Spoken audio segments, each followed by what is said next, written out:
Accidents happen, but this is no accident.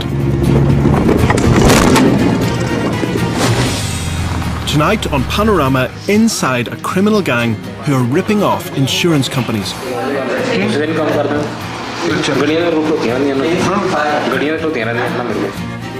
To the tune of tens of thousands of pounds. And some of the companies benefiting from text messages trying to get you to make a claim. It's certainly not a scam here, Declan, mate. We work alongside around 75 different solicitors across the UK. As car insurance premiums continue to rise, how insurance companies themselves are complicit in the compensation culture. It is a system which has got dysfunctional and difficult, and we do need to sort it.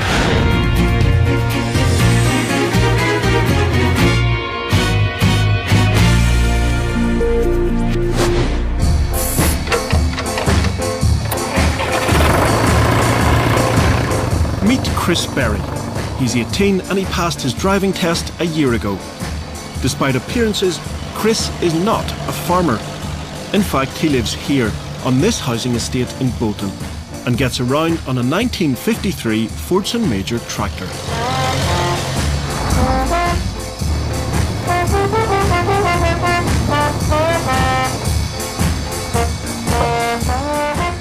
Chris, why do you drive an antique tractor?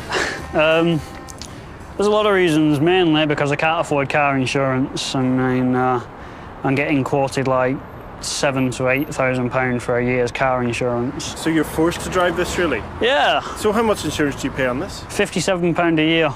That's fully comprehensive. Chris has become a victim of a massive rise in motor insurance premiums. One survey found that for young drivers, premiums are up 64% in a single year, and for the rest of us, they're up by 40%. So, what's going on? The A414 in Hertfordshire.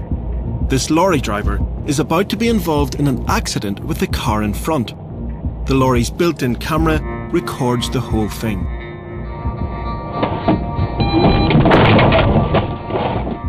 At first glance, it looks like a real accident.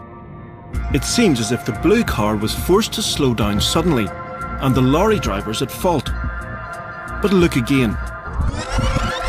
Police now believe that the two cars were working together, and that this collision is all part of a conspiracy to claim tens of thousands of pounds from the lorry driver's insurance. It's known as crash for cash.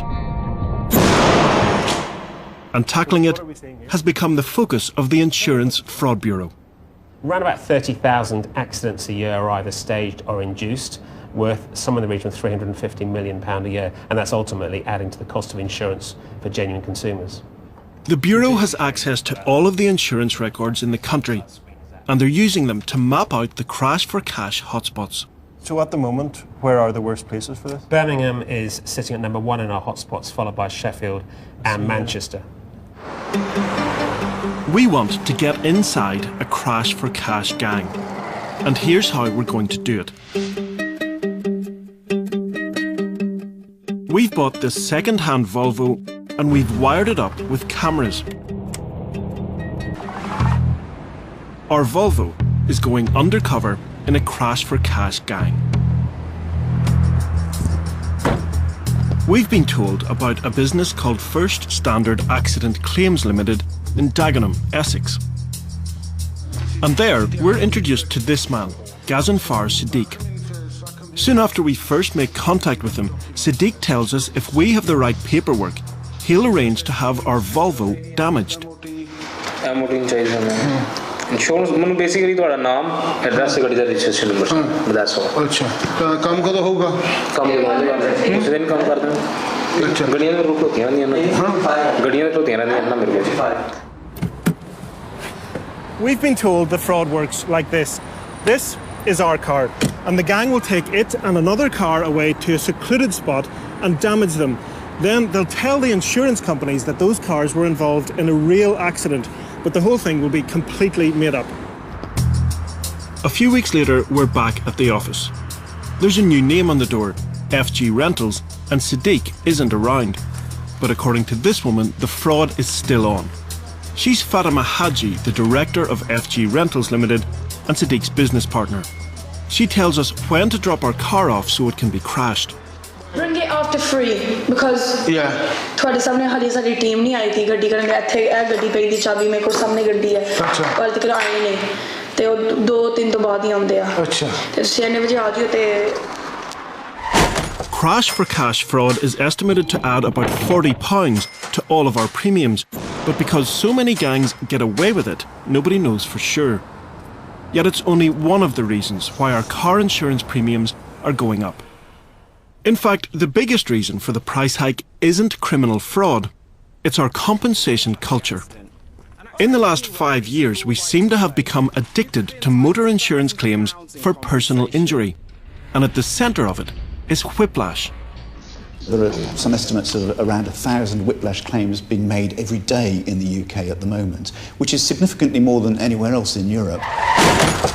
And furthermore, each of those people making a claim, on average, was claiming more. Some insurance companies believe that a significant proportion of whiplash claims filed in Britain today may be exaggerated or totally false. For doctors, trying to distinguish between real claims and fake ones isn't easy. Declan, come on ahead. Thanks for seeing me. Hi there. How you doing? Please have a seat there.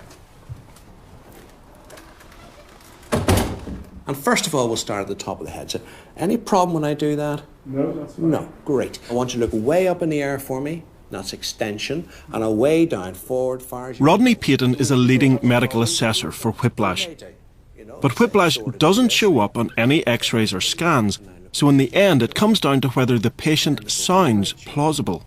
To say that somebody's lying is very, very difficult. If you tell me right now you've got a sore neck, I have no idea. You tell me you've got a sore neck, I have to accept you say that. So you have to give me So I look underneath that. I give you the benefit of the doubt, and if everything is reasonable, then it's reasonable.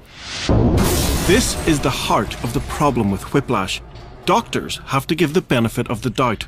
But when they do, that assessment will become a crucial piece of evidence in paying out a claim. At the moment we have a situation, don't we, whereby if you tell an insurer that you've got whiplash, they're quite likely to believe that and possibly pay out without any questions asked. Insurers know that if someone presents and they have a medical report that says they got whiplash, then the likelihood is that a court would allow that claim, and they work on that basis. So you've really got to address the root cause behind whiplash and how it's identified. And whiplash is on the rise. 4 years ago, there were 552,000 personal injury claims arising from car accidents in the UK. Last year, there were 791,000. That's a rise of 43%. It's costing the British insurance industry £2 billion a year. Insurers are now paying more money out in claims than they're taking in premiums. Here we go, satellite radio, y'all get hit with the boom, boom. This beat be bumping, bumping. This beat go boom, boom. So, they're putting up the price of car insurance. Here in Lancashire, these younger drivers say they're reaching the limit of what they can afford. I mean, how much are you paying at the moment? Over £2,000. 1,900 quid at the minute. 2,200. 2,200. I'm on 1,900 this year. 1,900. I'm on 3,000. 3,000. 1,900. 1,900. But there's a twist. They might be suffering from our addiction to claims, but they also feel that when it comes to our compensation culture, if you can't beat them, join them. Do you think that we live in a compensation culture at the moment? Yeah, definitely. Have any of you ever put in a claim?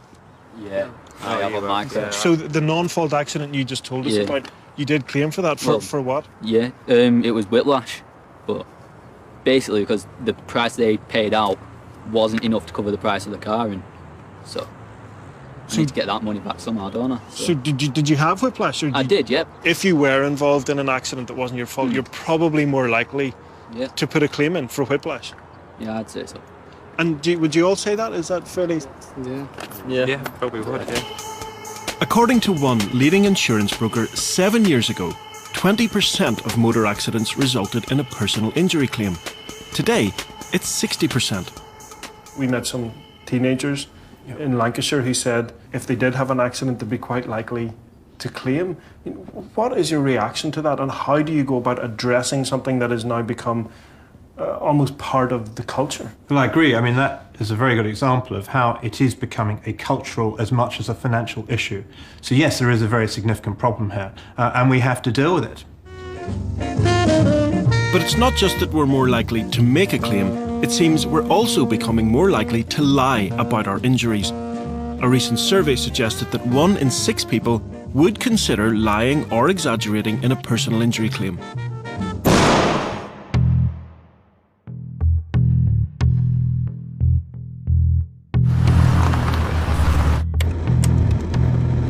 Back in Dagenham, we're going to meet the Crash for Cash gang. They're coming up with the lies for a fraudulent insurance claim. They're going to invent whiplash injuries for 3 phantom passengers.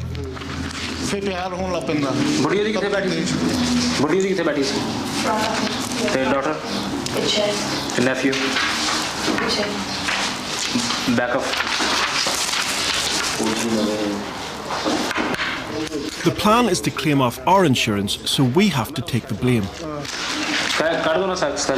ਅਸੀਂ bash ਕੀਤੀ ਇਹਦਾ ਮਤਲਬ front end ਹਾਂਜੀ passenger side ਜ਼ਫੀਰਾ ਵਜੀ passenger side ਠੀਕ damage ਆ ਡੋਰ ਦਾ tyre ਤੇ wing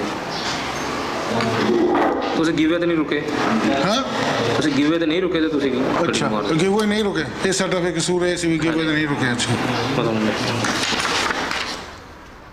And to help us understand, he was even happy to draw us a map. This is the piece of paper that Sadiq gave to our undercover reporter, and it outlines in precise detail how this accident is supposed to have happened. Now, Sadiq has even identified this precise spot in East Ham in East London, about 6 miles from his office, as where it's supposed to have occurred. And what we're going to tell the insurance company, according to Sadiq, is that our green Volvo came down this road here and overshot this junction and crashed into a Vauxhall Zafira that was coming along here. Now, all of this, of course, is completely made up. Sadiq is so confident the claim will go through, he writes us a cheque for £800, a reward for letting him claim on our insurance. Now, it's nearly time for him to make his money by organising for the fraudulent claim to be submitted. But there's something he needs to do first: have a crash.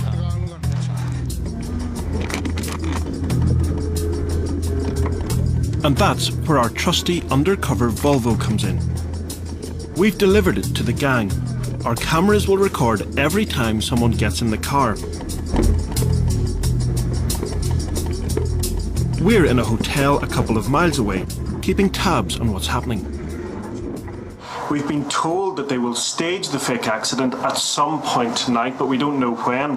However, we do have some information because we've installed a tracking device on the car, and that tells us that already they've moved it from the business location where we dropped it off to this quiet residential street nearby. So maybe this is where the crash is going to happen. Maybe they'll move it again somewhere else, but what we do know is that our car is on the move.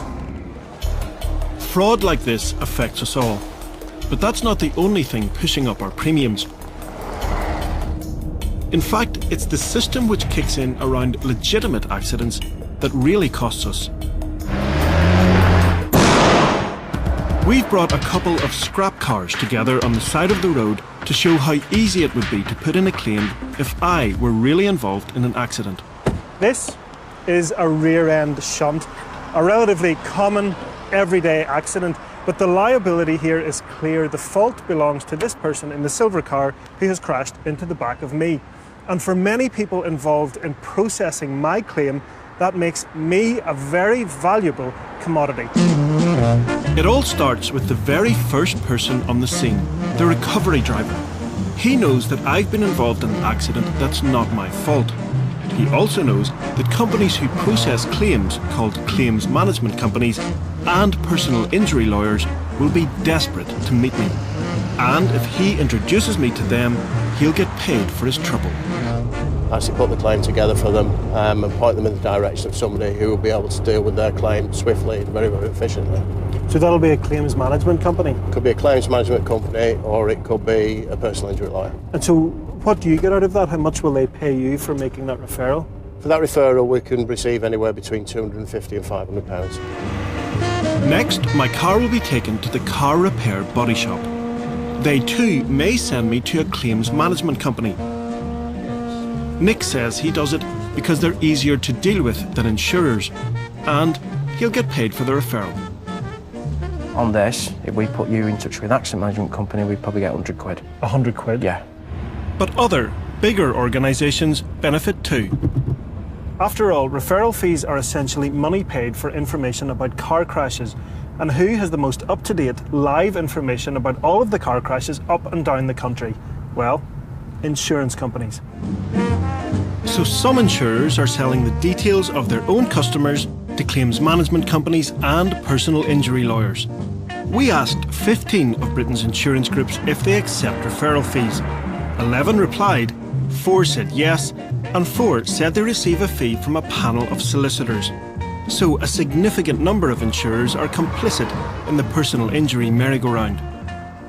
I can understand people's concern. Insurers don't sell that data willy-nilly. They don't sell great reams of data. They will only do it when there's been an accident, a crash, when it's not been your fault. And I think you would accept that if I were to run into the back of you and your car had been damaged and you've been injured, you would want help and you'd want someone to get in touch with you and sort that out. But I could find that help myself. I wouldn't want my insurer to pass my details on.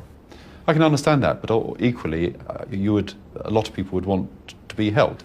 But it is a system which has got dysfunctional and difficult, and we do need to sort it. Because the details of accident victims are now so valuable, an entire industry has grown up over the last few years which specialises in finding them. Companies who provide data about accident victims in this way are known in the trade as lead generators. They sell their leads to solicitors and claims management companies. I've had a few of these text messages recently. You might have had them too. They all follow roughly the same format. They'll say something like, our records indicate you may be entitled to £3,750 for the accident you had, and to claim for free you have to reply claim, and to opt out press stop. But there's nothing on it to say where it's come from, no company name, no telephone number, nothing. And that's just one reason why these messages are breaking regulations. The Information Commissioner's Office confirmed that messages like these are unlawful. So, who's sending them? And are they just spam? Or is there someone behind them who might really process the details of an accident? I began collecting the messages and replied claim to every one. Then I waited, and it wasn't long before I got a call. No, it's certainly not a scam here, Declan, mate. You know, we work alongside around 75 different solicitors across the UK. All right. You know, if our company, you know, was indeed a scam, we wouldn't be able to work alongside legal advisors like these guys here. The caller said he was from something called Affiliate Network Response Team, but there's no trace of a company with that name in the UK. And when I told him I might have a claim, he passed me on to a solicitor based here, at Andrew & Andrew Solicitors in Portsmouth. Hello, it's Andrew & Andrew Solicitors. And what I'm going to do is I'm not going to keep you on the phone for too long. I'll just take a little bit of information from you and then we can get a case up and running. So who was it that had passed me on to them? We've discovered that the company who transferred my call have an office here in Basingstoke. In fact, in this building right behind me. They're called Compensation Professionals Network Limited, and they provide the details of potential injury claimants to solicitors. In fact, solicitors up and down the country will accept leads from claims management companies in this way. Andrew & Andrew confirmed to us that they have a referral fee arrangement with Compensation Professionals Network, and as part of that arrangement, my call was transferred to them. In a statement to Panorama, Compensation Professionals Network said they're not responsible for actually sending out the messages. They said that, like many claims management companies, they purchase data from third parties, and they say they take immediate action if they become aware that any third party they work with has not marketed in a compliant manner. So, the story of our text messages is really the story of a process. It's about companies working in a chain. The first generates the leads and then passes them on to a company which analyses them and then passes the viable leads on to a personal injury lawyer. And the reason that this chain exists is because of referral fees. Referral fees are the engine oil of the claims processing machine. They make everything run smoothly. But now the government may take action. We see referral fees as being a very significant part of the problem, wrapped up in the overall problem of the compensation culture and the suing culture. Are you going to get rid of them? I can say that we are minded at the moment to move towards a ban, but we have to look at this carefully and look at the implications of that and how it should be done. But the government is going further. It's also changing the legal system. Tony Learmonth is a no-win, no-fee personal injury lawyer based in Liverpool. Today, we're off to court. It's very straightforward, a rear-end shunt.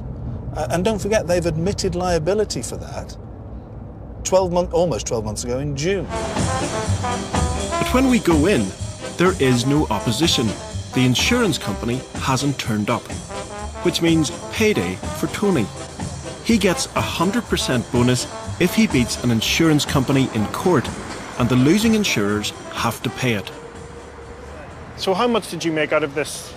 Well, he assessed my base costs at £3,600, so I get another £3,600, so the total fee that I got in this case was £7,200. Insurers say personal injury lawyers like Tony are getting paid too much, and that the 100% success fee makes matters worse.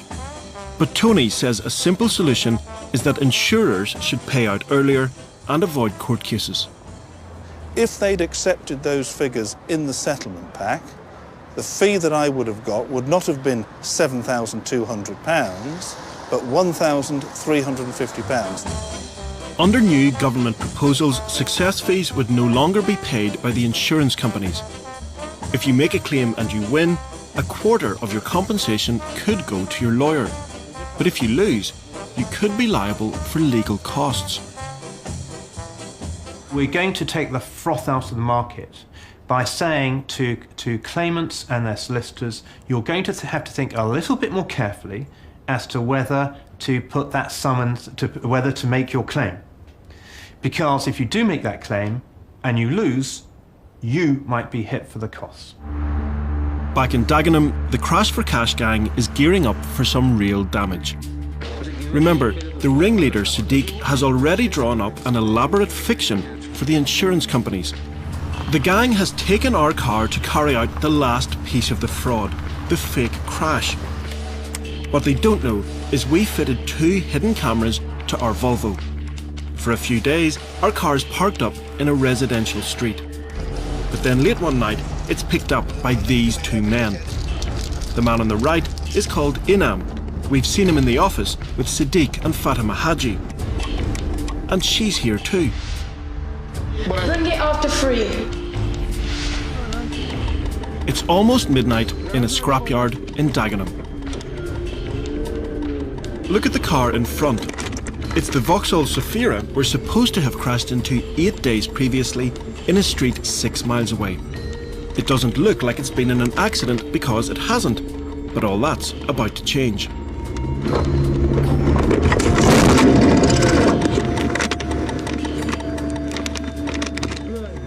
They check the damage is realistic enough to fool the insurance company. At this point, it should be job done. The fake crash has happened. But then, there's a surprise. Our Volvo is reversed back out of the yard, whilst the cars inside it are moved around. And in we go again.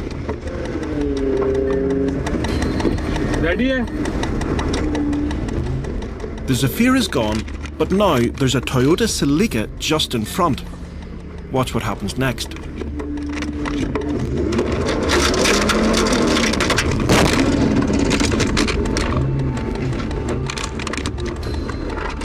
They've used our Volvo to damage a different car, clearly for another entirely separate fraudulent claim.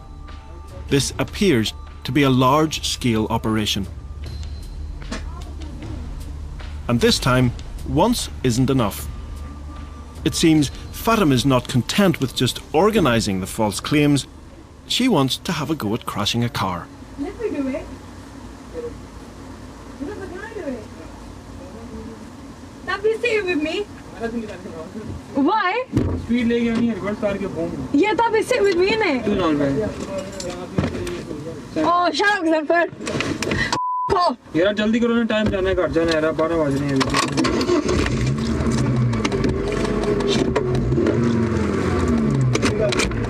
थोड़ी सी गलती लगी तो तेरा handle ऐसे लगा जाए मैं तो लंबे पै जाएंगे. मैं लंबे नहीं पैना. But this is a job for an expert. 3 crashes in one evening.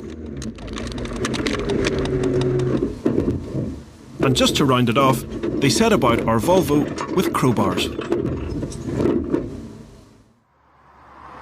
This is what they've done to our Volvo. Now it's time to find out about the real damage. 2 weeks after the crash, a false claim has been filed and our insurance company has let us in to see the fraud. So here it is, the claim. Take a look at how much they're claiming for. For damage to the Zafira, £7,745. There are also 3 different personal injury claims, one of which is for £6,500. Now it all adds up to £26,500. There may even be further costs and claims to come as part of this, but in fact, this process ends here. This claim will never be paid.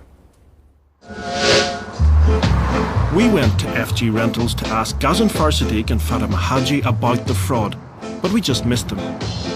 Hello. Is Mr. Siddiq here? He's not here? So, we went to the yard where the crashes took place. They weren't there, but we did spot a familiar face. It's Inam, who was there on the night of the crashes with his crowbar. I tried calling Siddiq on his mobile, but instead I got speaking to Fatima Haji, the owner of FG Rentals Limited. I want to talk to you about, I have some questions for you about car insurance fraud. She denied all knowledge of the fraud and said if we went back to FG Rentals, she would meet us for an interview. But there was a surprise in store. She hadn't turned up. Instead, she'd called the police.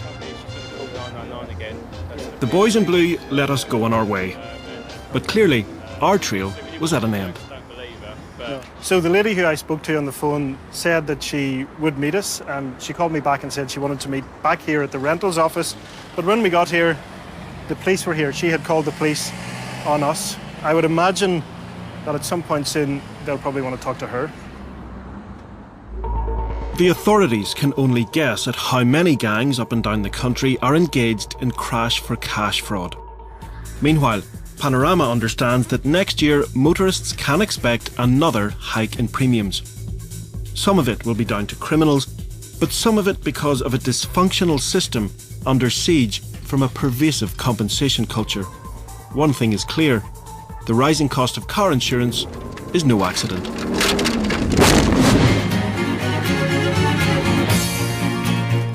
Stay with us on BBC One for another new episode of New Tricks.